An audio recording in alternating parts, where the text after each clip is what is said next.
Hello, I'm Mary Ann Dalton, and welcome to Active Aging, a program devoted to exploring issues of importance to older people and people living with disabilities. Each month, we'll provide information and resources to help you live a healthy, satisfying, and independent life. This month, we'll learn about help available to older people who may be the victims of abuse or neglect. We'll also learn about a special program that helps people manage their money. Each year, thousands of older people across the country are victimized or abused. Here to discuss the problem with me today is Nina Cohen, Supervisor of the Protective Services Department at Somerville Cambridge Elder Services. Nina, welcome to the program. Thank you. So, this is such a huge problem, and I know that you're working on it locally. Maybe you could tell us about the scope of the problem of abuse and neglect in our community. Sure. Well, last year we helped over 500 people who are being abused, exploited, or neglected, and that's in the Somerville and Cambridge area alone. Wow, that's amazing. That's a huge number. Yes, and those are just situations that are actually reported to us, so there are plenty, unfortunately, of other situations that are happening, situations of abuse that are not reported. So can you tell me, you work for the Protective Services Department, and what is Protective Services, and how does it work? Well, Protective Services is a state-mandated program. We receive reports of abuse, neglect, exploitation, and self-neglect, and we respond to those reports. We conduct protective service investigations to look into the concerns, and then provide services when needed to address the concerns. So what does a typical investigation involve? Well, it takes about a month, about 30 days we take to gather information, to meet with the elder, to speak with collaterals, to just gather information to determine whether the reported concerns are true. And that is all with the elder's consent, if they are a competent adult. And if the allegations are substantiated, then we open a protective service case and begin to intervene to alleviate the risks to the elder.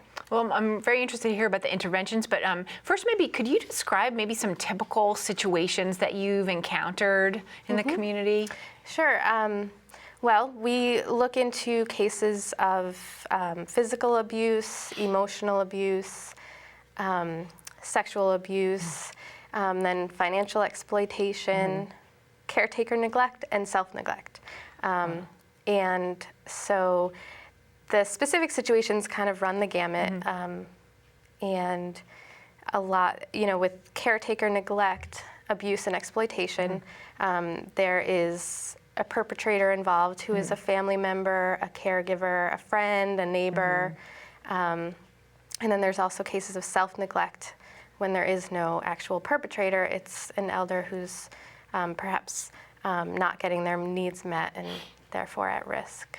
Well, it sounds like it really runs the whole spectrum from, really severe abuse where maybe like a perpetrator would need to be removed from the situation, or the victim might need to be removed. But then it sounds like there's also these areas where it's maybe someone who's stressed out and needs assistance. What kind of interventions can you make to stabilize or, alleviate the suffering of the individual? Well, like you said, when there are severe cases of abuse, when we do have to get the court involved, perhaps getting a restraining order, or reporting to the district attorney. So those are the more severe cases. In cases of an overwhelmed caregiver, we might, refer to a caregiver support group, or refer to various services in the community to increase the level of services the elder receives to take some of the burden off of the caregiver. So it really depends on the severity of the case. Oh, interesting. And so how do you guys get referrals? How do people know about the work that you do? Well, we try to do a lot of outreach to the community, and really anyone can file a protective service report. We receive reports from primary care physicians, from nurses, from friends, from family members. Anyone in the community can file a protective service report. And are those reports anonymous? Yes, by law, we must keep the report source confidential. Interesting. So you also mentioned self-neglect, and I know that that's a big part of the work that you do. What kind of situations do you encounter that involve self-neglect? Well, I think as people age, sometimes their abilities to meet all of their own needs can decline, and so sometimes it might be a case of someone not receiving as much help as they need, and they're unable to meet their own needs, and therefore they're at risk of some type of harm, you know, whether it be an untreated medical condition, or they're unable to prepare their own meals anymore and therefore are not getting sufficient nutrition. And again, the severity, there's a whole spectrum where there's severe self-neglect, where someone is, you know, no longer eating, no longer taking their medications, perhaps engaging in some type of unsafe behavior, such as wandering or unsafe stove use. So those are the more severe cases. And then the less severe might be that someone's personal hygiene is deteriorating and it's somehow putting them at risk. But there must be a certain level of risk in order for us to become involved.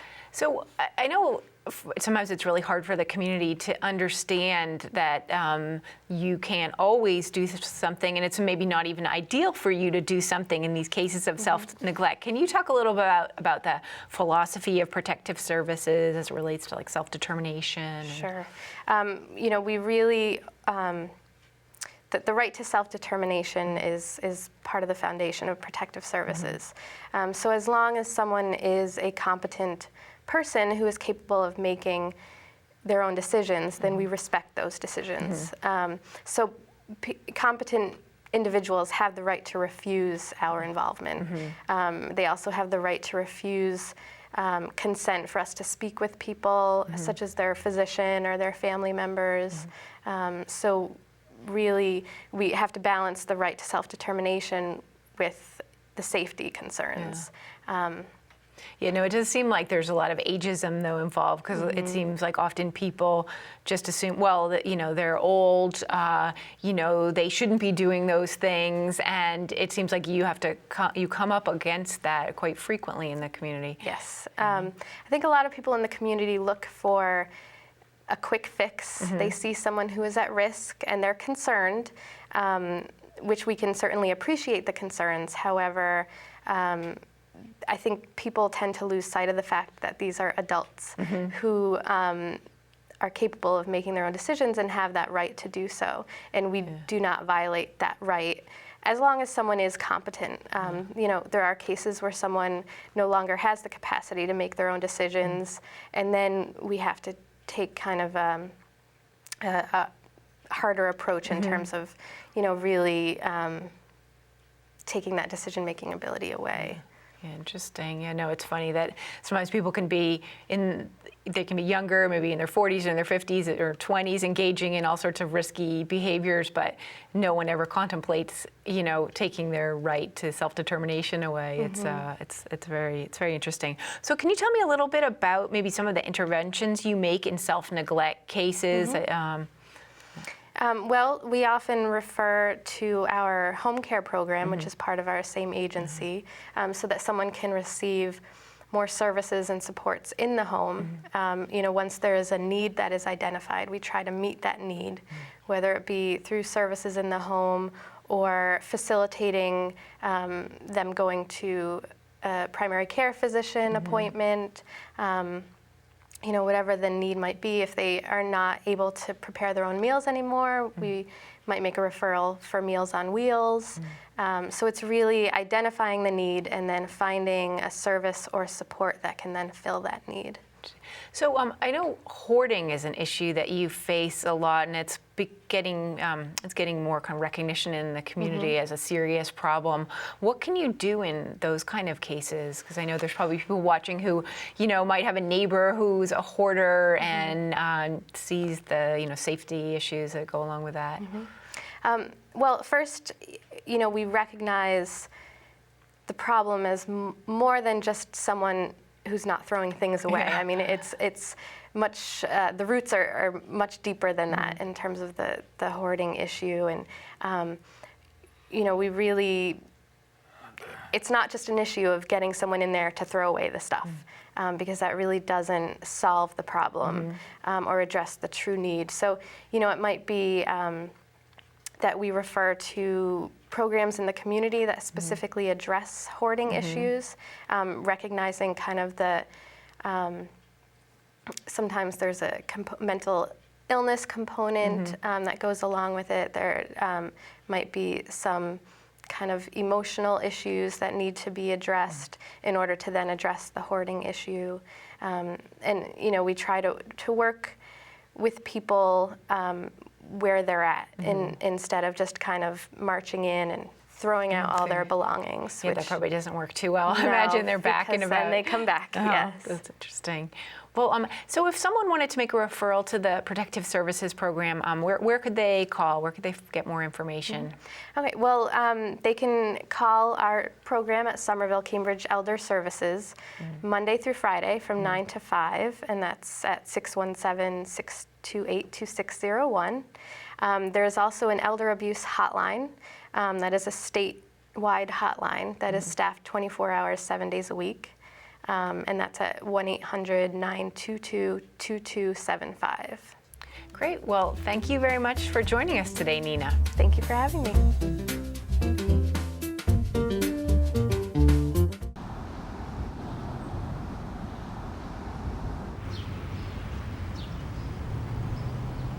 I love the Somerville Public Library because it's a quiet place to help me study for my college exams. I avail myself of the services of the library periodically. I like their audio books, and they also have talking books available. I like the library because it helps me with my school projects. I like the library because it does help me a lot when my daughter has school projects. I've been bringing my daughter since she was little for this story time. I have been living in Somerville only since 1985, but I found the Somerville Library to be very well equipped and very up to date and very helpful. I work full-time, and I come to the Somerville Public Library because it has convenient evening hours and all the continuing education resources I need to further my career. We like the Somerville Public Library. When you get to the bottom and you find it's much too dark, all the things you once believed now seem a world apart. When loneliness surrounds you like an endless void, and the things that used to make you happy just leave you annoyed. Reverse your spiral, make it wind toward the light. Give up ideas that keep you there in your long black night. Give up ideas that keep you there in your long black night.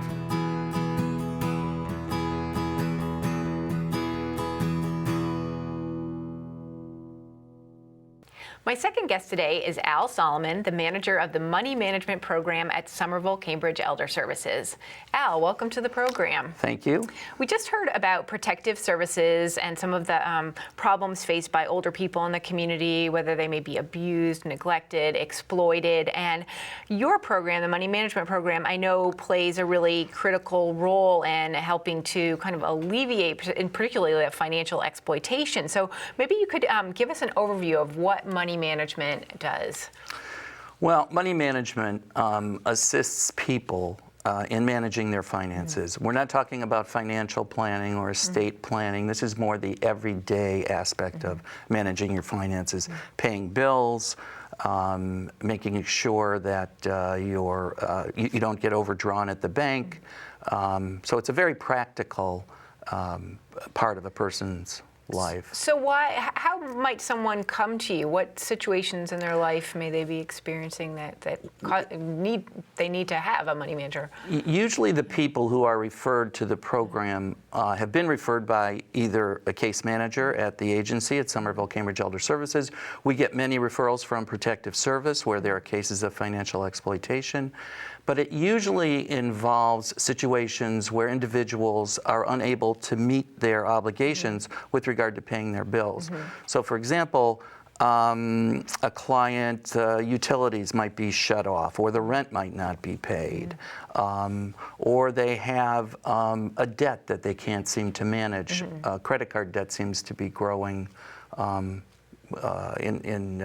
in today's society, and certainly with our clients it is. So they may have sufficient income, but they just can't manage to pay the bills on time, or Correct. get themselves organized, right. control their spending, or yes, and we offer two levels of assistance in the program. We offer bill payer assistance, which is where a volunteer works one-on-one with an individual, goes into the client's apartment, but the client maintains control over all financial decisions and signs the check.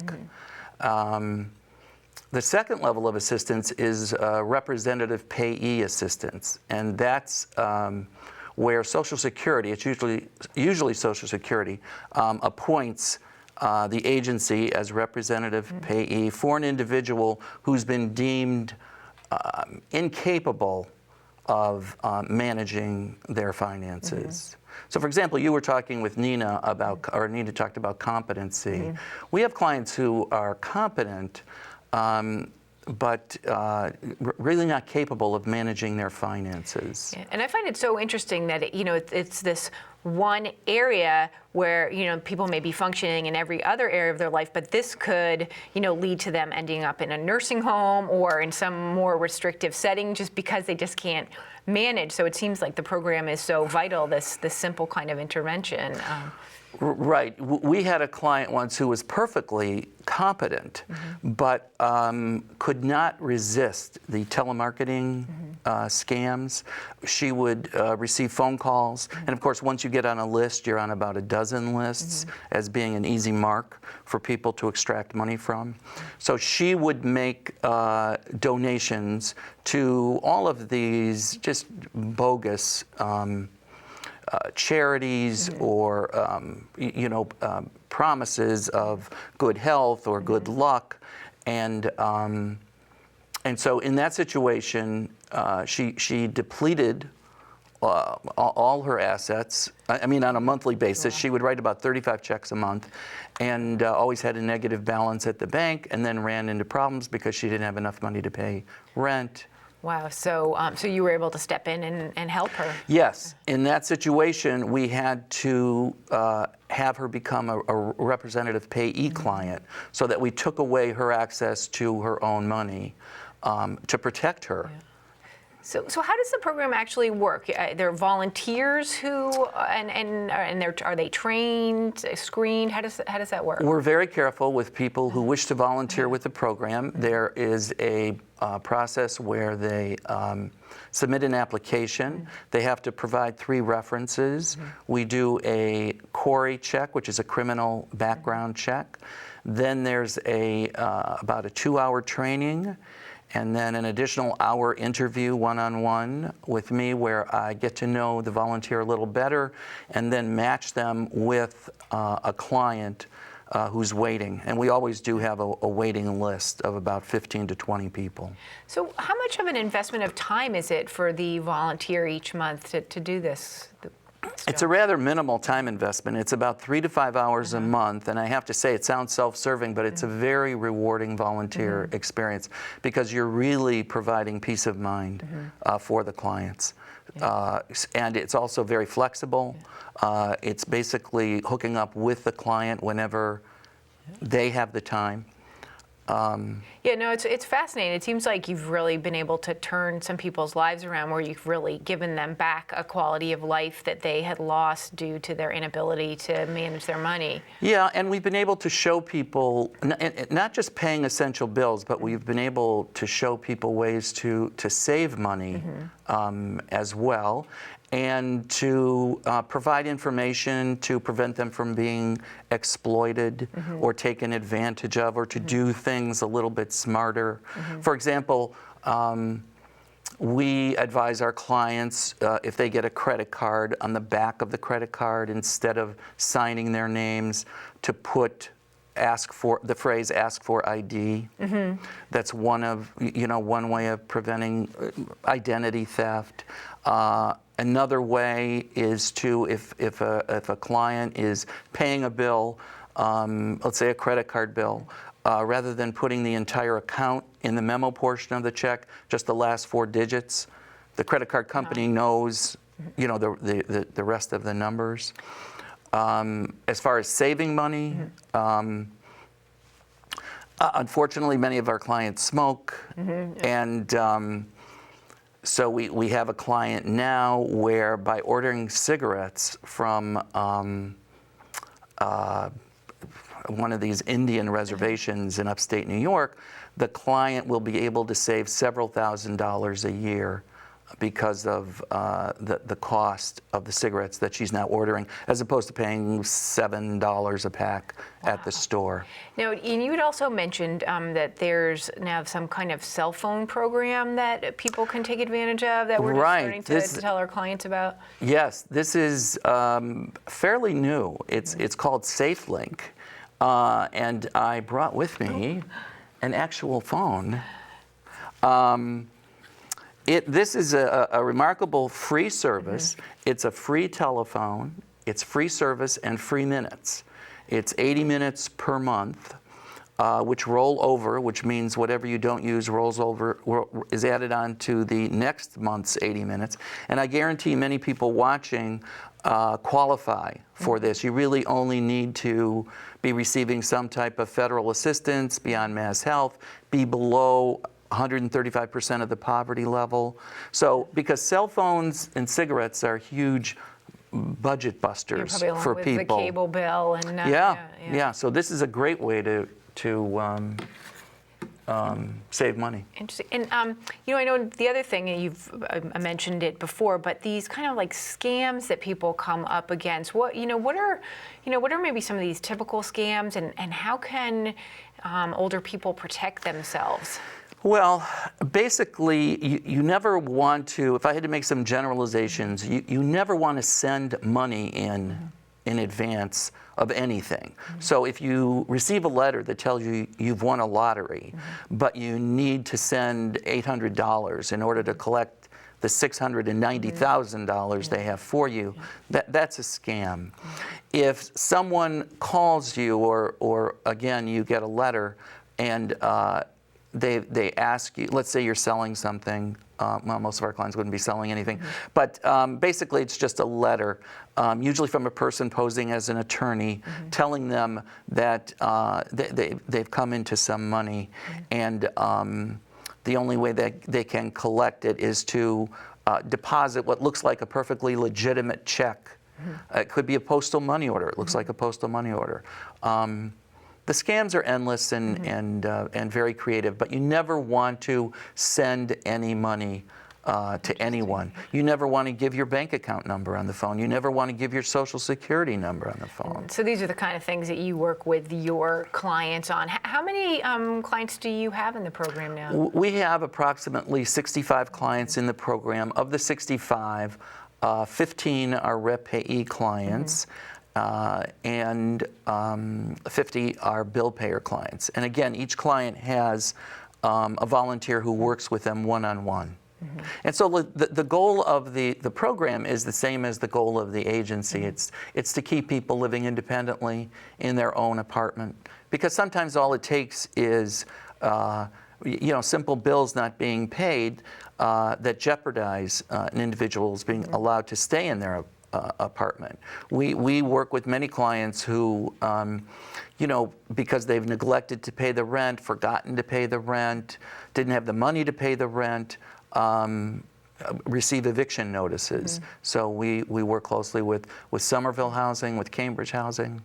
So if someone wanted, I wanted to ask you, if someone wanted to be a volunteer, how could they do that? Where should they call? If they call, they can call me at 617-628-2601. I'm at extension 3150, stating that they wish to volunteer. We'll send them out an application, and once we get the application back, we begin the process of screening and working with them. And it's the same contact information. If someone's listening who feels like they're really struggling with their financial situation and they want some assistance, call you also?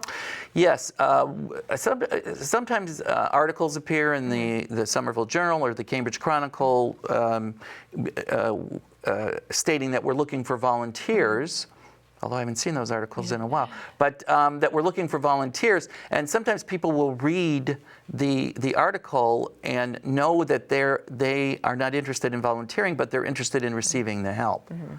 Now, again, we don't produce money. We don't give money. We take what people have and manage it. Right. Well, it sounds like a wonderful program. Thanks for being on our program. We're done? Oh, thanks.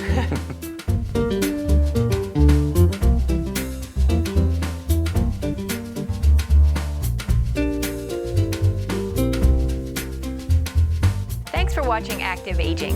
Please join us next month when we'll bring you more strategies for living well.